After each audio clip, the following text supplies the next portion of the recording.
However, we also know, though, based off the pandemic, that there are things we need to work on. And we see that there are some things we need to areas we can improve, and that's what we're focusing on. Had a lower than 70% overall in the area of science. So science is the, when we did our health mitigation strategies, we weren't allowed to do small group instruction with science. This graph shows a 15% decrease in new teachers entering the teaching profession since the pandemic. So we have 12% more leaving than historically have been, and 15% less entering, which puts us in a situation where we don't have, across the state, not just here, but there are areas where we have a shortage in teachers. Nearly all divisions surveyed, 90% of divisions across the state indicated inadequately applicable open positions. We just don't have the staff, the people aren't there. So when we have open position, instead of getting somebody fresh out of college now, a lot of times we're stealing from area school divisions and they're stealing from us, and we're just trading back and forth, as opposed to being able to just get, our needs filled from new teachers coming out of college. That's an issue.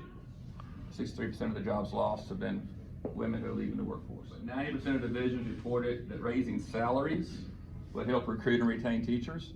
It's kind of hard for us to compete against other professions in the state that are making more money. $3,000 for the average teacher's salary, but a median income is about $103,000. So if you take this and kind of do these are where we are, and these are all the states that are higher in average teacher salaries than Virginia, even though their average household income is $80,000 or $70,000 or $90,000. You still see average household income adjusted for cost of living. Virginia's over here close to $100,000. Again, the average teacher salary is still at $53,000, but these are all the states that are paying more than Virginia, even though their average income based on the cost of living is much lower than Virginia. You can see we're higher. So it does impact us. All is based off inflation. So even though the funding is increasing, it hasn't kept up with the rate of inflation. So like, for example, our fuel right now, we're paying $4.50 a gallon for diesel right now. Where we budgeted $3 a gallon for diesel.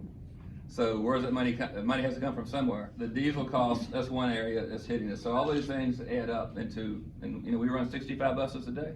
Construction costs going up, but then just trying to pay competitive wages so people can afford to go to Blue Line and Walmart and get their groceries on the week to feed their families.